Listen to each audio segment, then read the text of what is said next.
This is an animation that an animator named Sip made of my work of different pieces of paintings.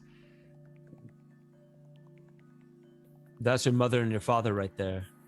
Yeah, that painting's about healing the inner child. I made that in 2007, and it was a big painting where my mom and my dad and my wife at the time are healing the broken inner child.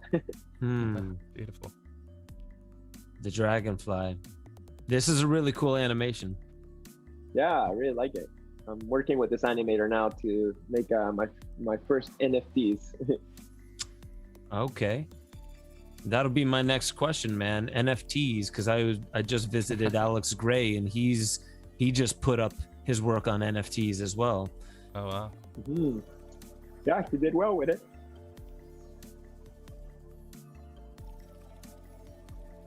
Boom. Third eye drops.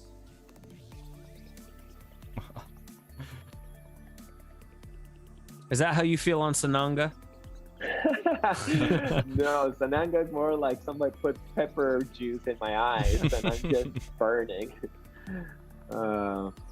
But maybe like where I do get visions is when you do Sananga and then you do ayahuasca. There you see a lot, almost too much. You're like, okay, please somebody stop this. It's just I want to go to bed now.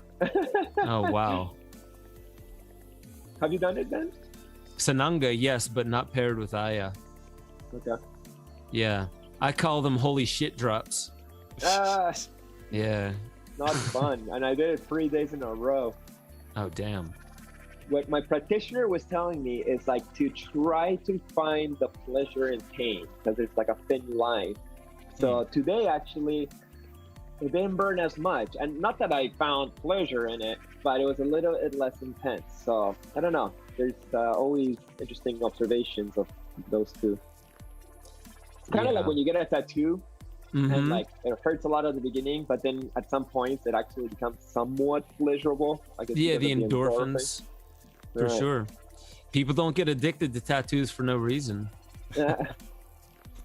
This is really cool. How long is this animation? About 4 minutes. Yeah.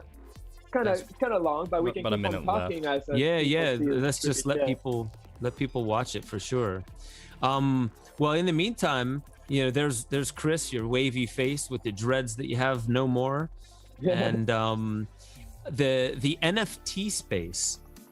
We were talking the very beginning about like, you know, what's the business like for being an artist that travels and doing what you do, and we didn't even get into the fact that you earlier on you were doing your skateboard company, Positive Creations. But I would love to know like your thoughts on the NFT space and like getting into that. Have you done anything with that yet? Have you seen it done successfully? Well, I've been observing it. Maybe explain NFT real quick. Well, I guess NFT is kind of like art turned into cryptocurrency, where somebody buys either a limited. It's kind of like a electronic print. Limited editions, like, oh, there's only 10 prints and it's signed and numbered, but the signature and the number is some kind of like computer, I don't know, code or something that makes sure that it's very unique and only you have it. I'm still trying to wrap my head around it and what, you know, but it's something new. I'm not going to be like, oh, I don't vibe with that because it's too modern and I'm going to just stay in the past. I'll, you know, see how I can go about it, because ideally as an artist we would just want to become like abundant enough so I can just paint whatever the fuck I want. I don't have to think about like clients and making money. Like right now I'm on a tour and it's fun. It's good to be traveling and meet people and do this tour and bring like paintings to a lot of people that makes them happy. But my ideal scenario is just to be in my studio and paint canvases for myself. And for that, I need to be able to afford my mortgage and all the other million bills that we get hit, taxes in our society. So for that, it's always good to see where you can get some passive income, maybe my clothing brand or skateboards or maybe cryptocurrency. You know, you buy some Bitcoin or Ethereum and then that grows and then you're taken care of financially. And maybe this NFT thing, if it actually works out and grows with time as the world becomes more futuristic and virtual, then maybe I can just paint whatever I want and not have to run around painting murals. I'm already in my 40s. This shit's exhausting. My knees hurt. Well, it's true, man. I mean, so we're definitely moving into that virtual world. There's this thing called the spatial web on the way, where you don't even have to leave your bedroom. You can have augmented glasses on, and you need to go to a store and you don't want to do the traditional laptop, or on your phone shopping. You can literally put on the goggles and select what you want. It's more interactive. They're doing the same thing with why go to Yellowstone with all the dirt and the animals and the driving when you could just put on these goggles, I get it. and go to Yellowstone in the spatial web. Ready Player One. Well, I personally hope that the world doesn't become a VR world like in Ready Player One. Yeah. Oh, don't worry, it's definitely going to. I'm kidding. I have a lot of hope for that. in this parallel reality, perhaps, but I hope that we make the shift once the aliens arrive. I hope that it shifts, that we go back to a more shanty way of living and don't have to live it through the computer. But But computers are here. You're definitely right. Right. There'll be more people getting into the virtual space, and who knows, maybe if there's another virus coming at us and there's more lockdowns, people are just going to be like, well, I still want to go out and party, so maybe I'll use the virtual goggles, or maybe I'll go and hang out at my friend's place, and whoa, what's on his wall? Is that an original Chris Dyer virtual painting? Holy shit, man. Now you're really showing your bling at me. It came out right after the Walmart variant. Right. If you can wrap your head around that. People are spending some big bucks on NFTs, so yeah. It's not, there's some promise for sure.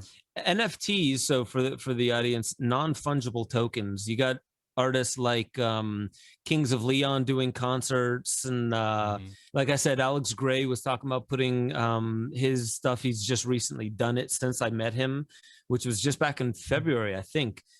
Yeah, he had a successful launch. I think he made hundreds of thousands of dollars. So that's good for Cosm. So he can build a chapel and show his original art pieces once it's open. Yeah. For his, a good friend of mine commissioned his very last piece that Tool used for Fear Inoculum, and it's called The Great Turn. DM Turner is the guy. Yeah, is the drawn guy, not the guy who commissioned it. But the guy who commissioned it is a good friend of mine, Jason. And he brought me up there, and that was the first time that I even heard of NFTs. And the thing that I had heard about it is every time the art changes hands, if there's only one of a kind or something like that, a cut always goes back to the original artist, which is, that's cool. That's super cool, because sometimes they'll sell a painting and then they'll flip it, and I'm not making anything from that, so the NFTs you are. So right. Cool. And there's a lot of people who are like, keep your surveillance and your tracking away from me. And sometimes there's an example of where it can actually work out for the advantage of the artist. And there's many ways of looking at it, but I do feel that I was talking with somebody, I forget, it was after a talk that I gave. Actually, I think it was after I started the news channel. Somebody hit me up from Australia and said, Ben, I hear you talking a lot about technology, and I think you're absolutely right. He was like, I got this, and he worked in the tech space. He was like, I got this download. And, usually people in the tech space, when they're talking to download, they literally mean like a digital download. But this is one he was talking about. He got this download where he was like, technology, it's like a spice. You only need a little bit of it, and more of it will ruin the entire recipe. It'll ruin the whole meal. But in the right dose, technology vastly enhances what it is we're trying to do. And I think right now we're on this crescendo where technology is just like all day long. Okay, all the movies are even showing it too. You go on a bus, what's everyone doing? You're out on a street corner, what's everyone doing? You're at a concert, what's everyone doing? They're like, waving their phone around. filming and everything like that. And you have a whole flood of people saying like, this is the downfall of humanity, is like we're going to lose all of our human potential to this technology. And I think like, no, we're definitely atrophying some of these things, like, learning directions to places, remembering phone numbers, doing math in our head. But I think that there is a balancing point to this. And I'm kind of curious about like the future of this and where it does go, and the balance of how technology will sit on top of fields like art. And I think, the NFT space is just the beginning, because I don't think we've really scratched even the surface of what blockchain technology is going to do. When people hear blockchain, they're like, oh, cryptocurrency? And like, yeah, it's the underlying technology of it. And eventually, I think it's going to radically transform economy. It's going to transform many sectors. And hopefully... if it doesn't get hijacked first. Yeah. Well, in a sense, it was hijacked before it became this thing that everyone's saying, oh, crypto and blockchain is going to be our savior. It was already hijacked by then, but not completely, not 100%. Because the idea is the most dangerous thing to administrations that want to hold all their power. It's the idea behind it. And now that people have this idea of, well, there's centralized and then there's decentralized and then there's distributed. And what are these concepts? How can we apply them out? What is open source? The open source software where like literally it's free to you and you can tweak it. And, it's like the base technology and let somebody else enhance it. Don't hide the schematics behind it. Don't hoard it. Let the world make it better. So that concept is going to eventually grow. I don't know at what rate, but it's already been hijacked, but that doesn't mean it's game over. I kind of feel like we're still dealing with the same stuff that we've been dealing with in the past. And by the way, the Federal Reserve, the whole rah behind the Federal Reserve was, we're going to decentralize banking. That was the whole thing back then, was decentralized banking, because it's not the government anymore. Don't worry. It's this private organization. Yeah. And what? We still have problems with that. So I think humans can find a way to screw up anything, as well as find a way to glorify and turn something like a technology beautiful. And we're seeing all of it at the same time. And it's just what we put our focus and attention on. Make sure y'all head over to benjosephstewart.com, become a member. You'll have access to the growing library of deeper dives where I talk about all the stuff that I really can't talk about on YouTube. Make sure you get involved in the Discord chat. That's where a lot of the conversation is happening, talking about new theories, being able to interweave into the greater conversation that is how we awaken infinity. That's our highest potential. And I just want to remind you, you are the most powerful technology ever known to creation. Wield it like an artist with a conscience.